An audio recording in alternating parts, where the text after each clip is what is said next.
안녕하세요, 이민아입니다. 여러분들은 울산의 고성하면 뭐가 떠오르시나요? 바로 병영성이죠. 언양읍성과 울산 외성, 서생포 외성 등 울산은 수많은 성곽 도시입니다. 그런데 신라시대 중 가장 유명한 성 중 하나가 바로 울산에 있었다는 사실 알고 계셨나요?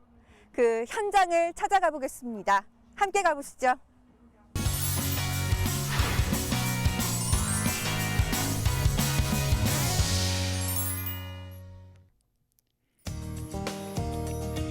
남구에서 병영으로 가는 번영로.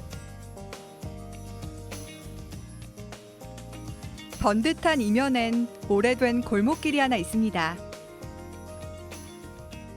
이 골목 안으로는 왜 오자고 하신 거예요? 이게 이 길이요, 울산에서 가장 오래된 길입니다. 와, 정말요? 예, 울산이 처음 생길 때 이 길부터 생겼고, 이 길에서 이제 울산에서 이제 병영으로 넘어가는 그 개변고개라 그러죠. 그래서 흔히 개비길이라고 그래요. 개비길이요? 예, 이름이 예. 굉장히 독특한데 뭐랑 연관이 있는 거예요? 그렇죠. 이게 이제 말하자면 옛날 이게 이제 이쪽 저쪽 사람이 많이 살았어요. 저쪽이 여기가 개비인데 넘어가 개비 여기는 이제 울산이죠, 그죠?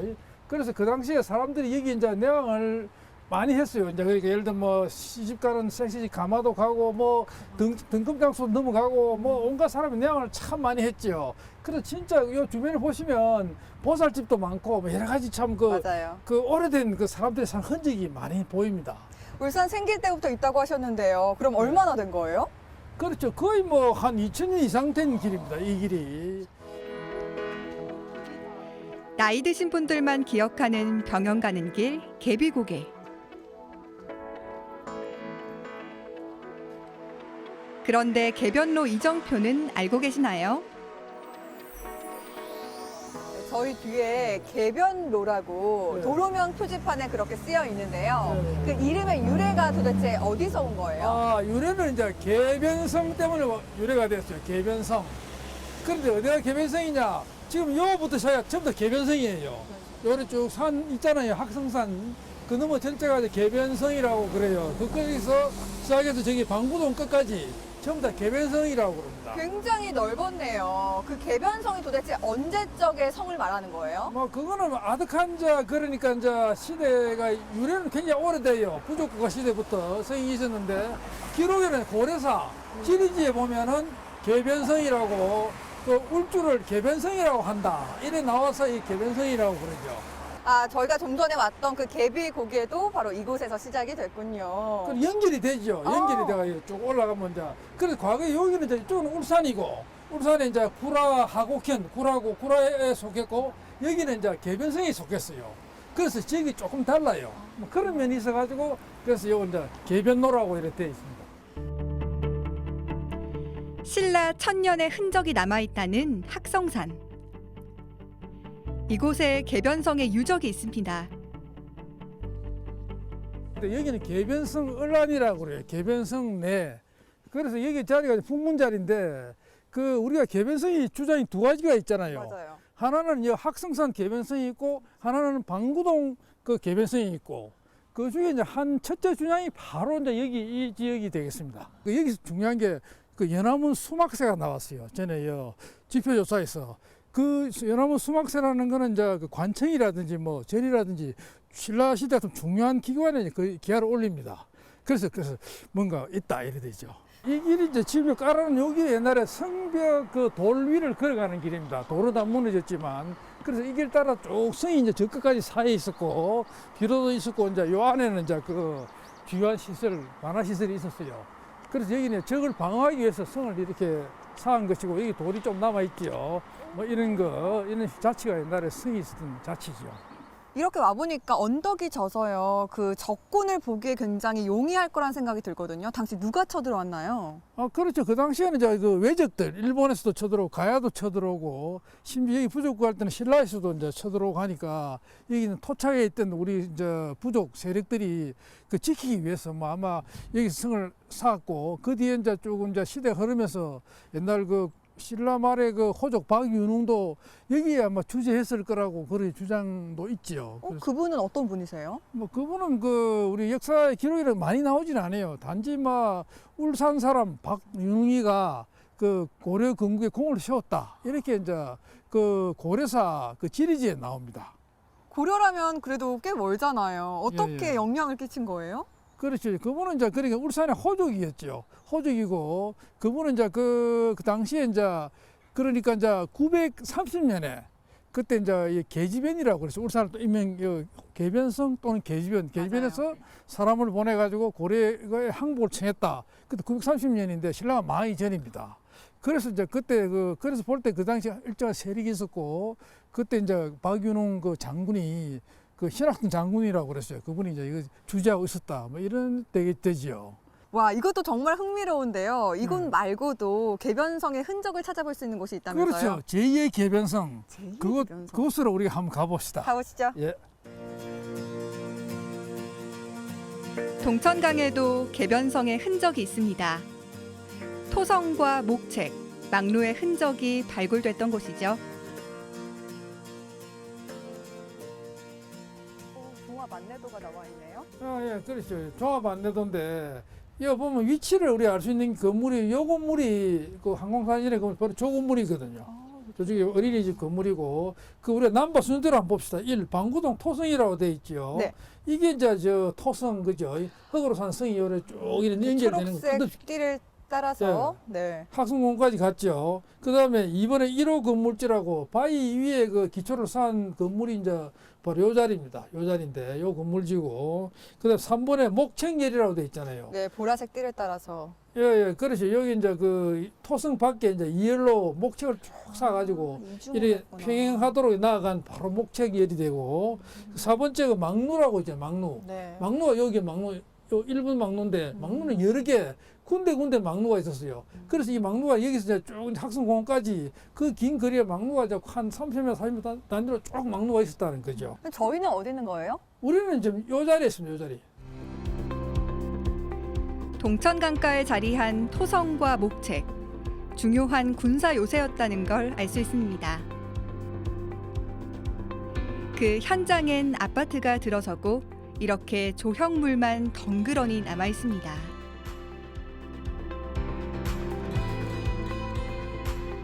이런 아파트 단지 내 개변성과 관련된 도대체 어떤 흔적이 있단 말씀이세요? 여기 보이잖아요. 지금 요 토성 지금 토성이 있잖아요. 토성이 있고 요 이제 목책 이래 열이 쭉 돼가 있고 그다음에 요 저 앞에 보면 집터되는 여러 가지 이제 유적이 있고 그래서 이게 이제 개변성 두 번째 이제 개변성이죠. 그럼 더 중요한 개변성일 수가 있습니다.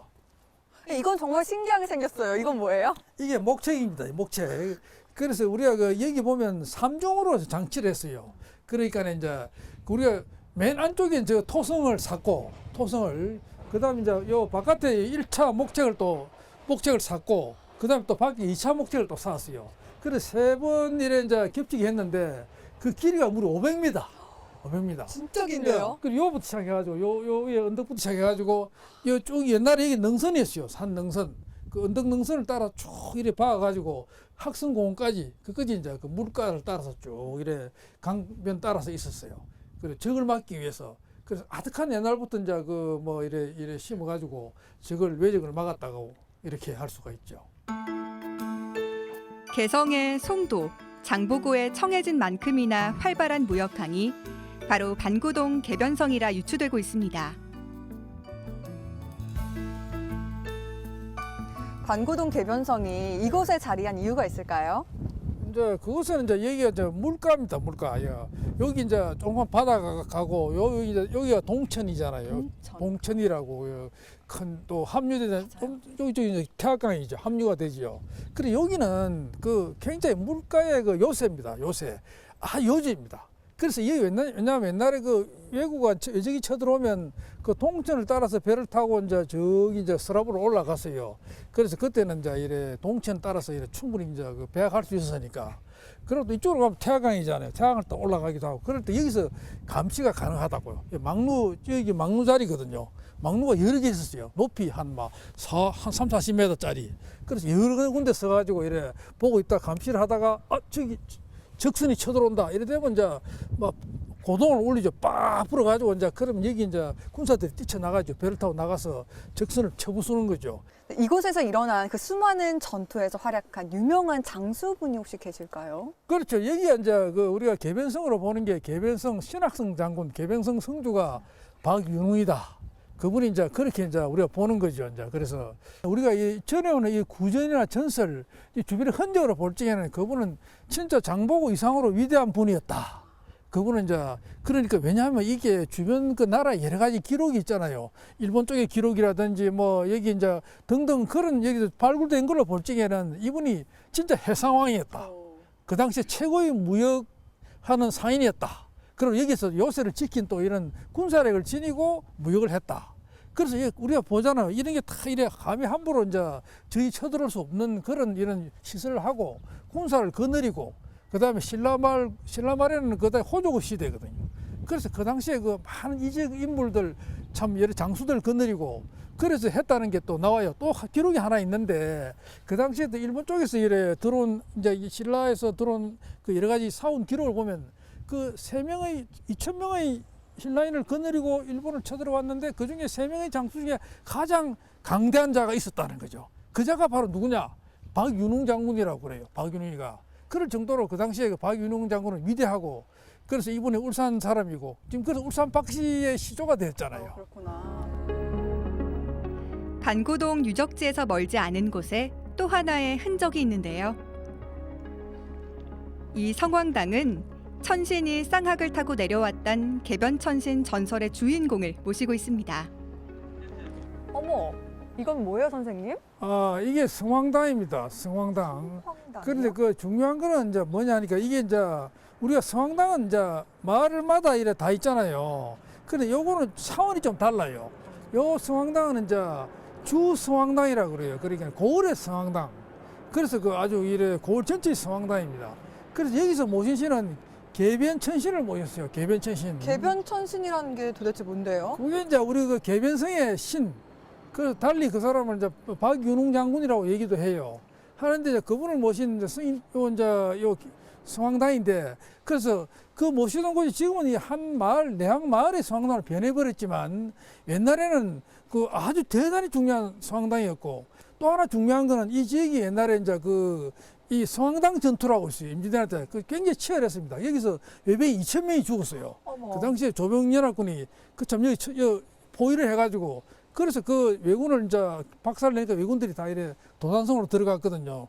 쫓겨간 그런 우리의 격전지로서 성전의 현장 그런 곳의 의미도 바로 이 성황당 근처 내항마을 일원이 됩니다.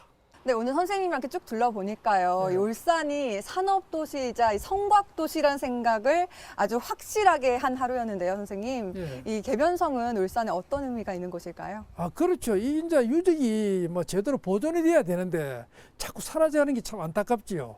그래서 그 우리가 이렇게 개발을 하더라도 이 옛날 우리 유적을 가치가 있는 건 과감히 그 돈을 좀 들이더라도 그걸 사가지고 좀 우리가 보존할 수 있도록 뭐 그런 조치를 좀 해준다면 뭐 대단히 뭐 좋겠습니다. 네, 향토사학자 이양훈 선생님과 함께 개변성과 관련된 울산의 역사 이야기를 들어본 하루였는데요. 이 개변성은 단순한 과거가 아닌 우리가 잘 몰랐지만 앞으로는 잘 알아둬야 할 역사의 한 부분이란 사실을 깨달았습니다. 이번 주말 우리 아이들과 함께 개변성의 흔적과 관련된 현장들을 떠나보시는 건 어떨까요?